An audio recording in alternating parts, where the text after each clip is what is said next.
So in this presentation, I'm going to take you through a content system, basically what to post and also managing a content team. So to begin with, first, what to post. So the funnel, the pillars, the ideas, the formats, a system that turns strangers into clients, and then managing a team. So that's the roles, the pipeline, the stack, and the one thing you'll never delegate. So what to post? So most people post like it's a lottery, a random reel here, a thought here, just hoping that everything works together, but have no real intention behind what they're doing. And that's the biggest problem. Content, you need a system for it. You can't just do it based on inspiration. That's where people are inconsistent, and that's really the difference between you and the personal brands that you're trying to copy and implement. So every post has a single job that you have to ask yourself. Does it move a stranger closer to becoming a client? Now, that's not always direct you talking about the system that you're selling, but it does have to take someone along the journey of becoming a client.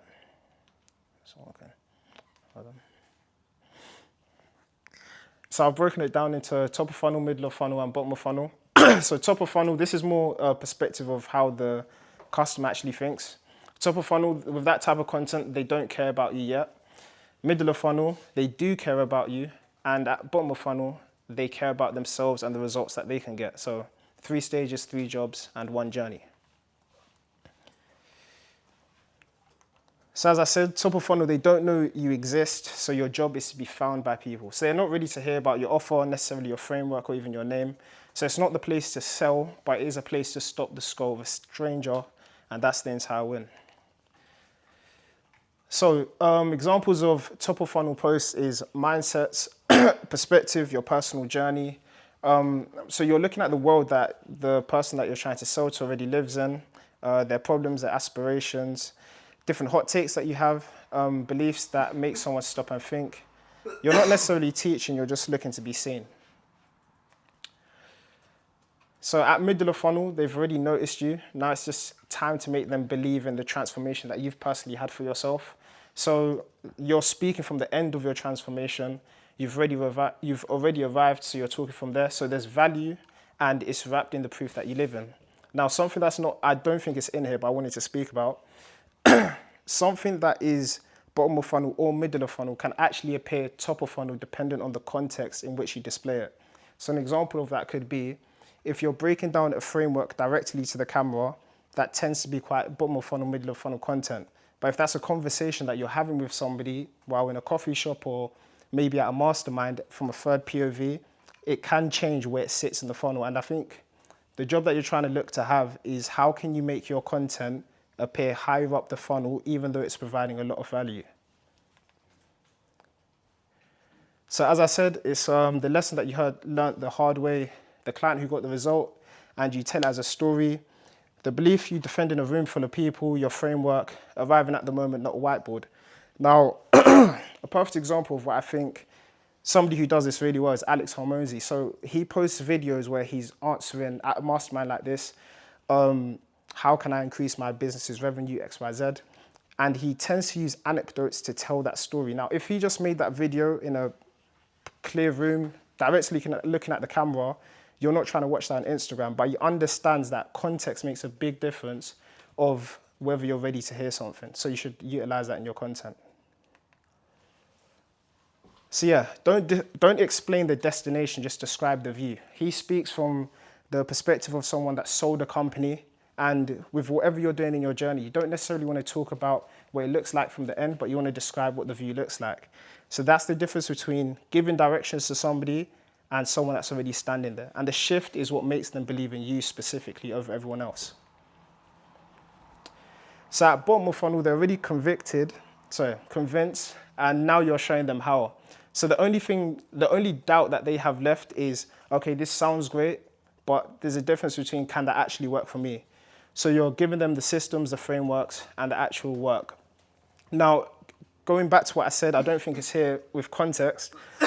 Somebody whose content I like a lot is Nick Setting. He'll never say, this is the content system that you need to use. He'll allow his videographer, creative director to come over his shoulder and be like, oh, I'm working on this thing. This is the content system that I use for all of my clients.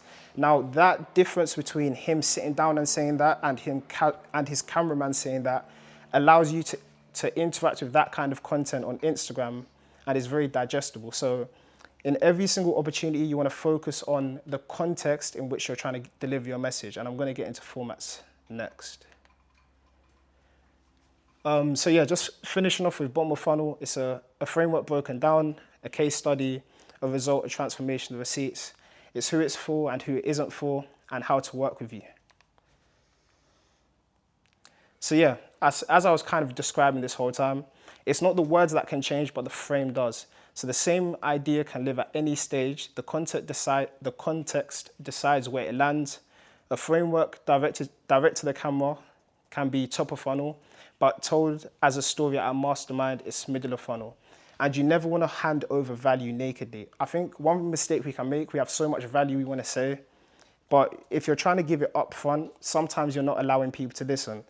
An example of that could be my podcast. I say some rage-baity things, but the only reason I do that is because I want people to listen to my message first before I speak. You don't want to speak to an empty room. So yeah, with the things what I was saying, you want to pick 3 to 4 themes that you constantly repeat. It's not what you talk about, but it's what you want to be known for. Each one of you have lived a certain part, and that's what you're selling. The fewer things said more often, that's how you become known. So you want to have a story that you constantly repeat. Somebody that comes to top of mind for me is maybe, we'll stay on Alex Hormozy. I remember him constantly talking about the story when he looked at Layla. He was dead broke and he said to her, you should leave me. And he says that she said something like she would sleep in a bridge underneath with him. And the reason he continuously tells that story is because that describes the kind of entrepreneur he is. So in terms of capturing ideas, this is how you want to come up with them. So you want to more capture, not necessarily always invent content. And that's the difference between you able to really scale up what you're doing. So you want to pull from real inputs, that's sales calls that you're having, DMs, questions that you keep hearing. So you can also write a one-liner. What's a belief that maybe the previous version of yourself had that's made a difference with your business? You always want to add in proof. So that's using a story that actually allowed you to win in some kind of way.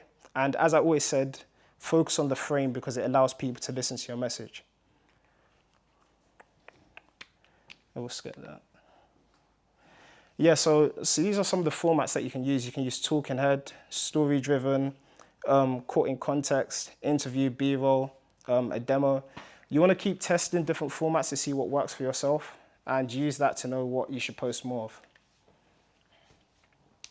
And as I said, the first 3 seconds decide whether someone watches it or even gets seen. And that's not just with your hook in terms of audibly, it could be visually, it could be the implied topic, different things. So just move on to this. Yeah, so the main message I have is to stop posting randomly and know exactly what every post is doing and who it's for. So now going into managing a team, you can't scale your content by yourself. You need people to help you out.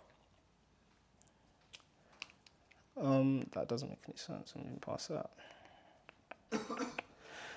So here's an example of a kind of team that you can have and probably the stages that you're going to go through. Ignore shoot, ignore writer. Just put that as creative director and let's just say an editor. So the first stage that you would want to get yourself out of is editing in CapCut. Your high leverage individuals, stop wasting your time in CapCut editing your videos. So with an editor, the problem that you're going to have at that level is that they only care about a nice video. Now that is great, but there's a bigger, business goals that you're trying to go for. So you'd want to get to the point where you have a creative director who actually cares about your brand, is looking at opportunities for you to capture content, somebody that takes ownership of the content side of what you're doing. Yeah, so going to what I said, you want to remove yourself from what you're doing one seat at a time. So I would recommend first thing you do is get an editor. And then once your personal brand is at a certain place, you can look at getting a creative director. So the mechanical first and the taste last. So Liam probably spoke about this already, but maybe you guys haven't actually got a content system for yourself. You'd want to use some kind of Notion form or Airtable to have your ideas, your scripts, the shoot, the edit, review, and the post. so that you can analyze the process for what worked and what didn't. Yeah, so content tends to die in handoffs. You give your content to an editor, he takes long to do it. There's no actual system that allows you to continuously make content. So as I recommended, having a Notion where it's a hub that have them different different fields that you can keep everything tracked in. I would always use Slack to create. So for example, Liam was having an issue with his editor where he wasn't necessarily editing in the right way. You don't want to keep having the same conversations over and over again. You can connect Claude to your Slack channels, see the mistakes that your editor keeps making, and make SOPs based on that. You can use Google Drive or Frame.io for storage. So I personally like to use Frame.io. What I'd recommend is to make a B-roll library where you have all of your different B-rolls and your editor can always access them. And the benefit of Frame.io compared to Google Drive is you can actually comment and annotate on every single video. So it's a good way of working with somebody. So yeah, with this system, it's one source of truth. If it's not in the system, it doesn't exist.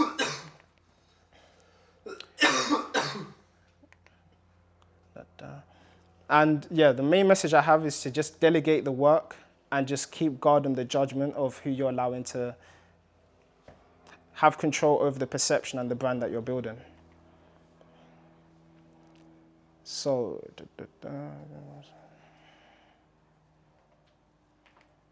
okay, cool, last slide. So, as I said, that was going over what to post and having a team to manage that. So it's a system of knowing what to post. Every post has one job, moving a stranger closer to a client. Then you build a machine that allows it to run on your taste, not necessarily your own hands. And that's the difference between just making some content and actually running your business with a media department. And that's my presentation. So my main question is, right, at what point in your business do you get a creative director, and what is sort of the main role of a creative director? Just like ID and scripts, videos, or what's their main job? Yeah, so I would say a creative director, so the difference between a content strategist and a creative director is a creative director actually helps with the execution of the film side.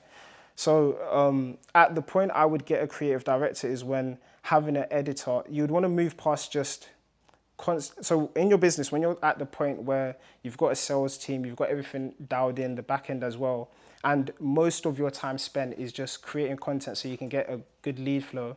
At that point, you would want to focus on getting a creative director to actually help you understand what angles to make, constantly research content, come up with ideas for yourself. Because if you're coming to an editor and still telling them what to do, that's just another level of still doing the work, not really delegating the task. Low leverage. Yeah, low leverage. Okay, and another question. Say it gets to the point where I want to hire a creative director, what is the best place to find one? Because obviously it's not like an editor, you can't just go to Upwork, right? Yeah, so I would say the best creative directors are already doing the work. They're already working with people that are, they'll be making content on Instagram. That'll be the best place to find them. So you can just search up personal branding, people that are making content on personal branding. I think the main thing you'd want to check with before you allow somebody to have such an important role at the perception of how you're seen is seeing the types of people they work with, the kind of content they make, the kind of results that they get. And if that aligns with yourself, then I would look to work with somebody like that. Okay, thank you very much. Cool. Any other questions? That was good, bro. Cool. Appreciate it.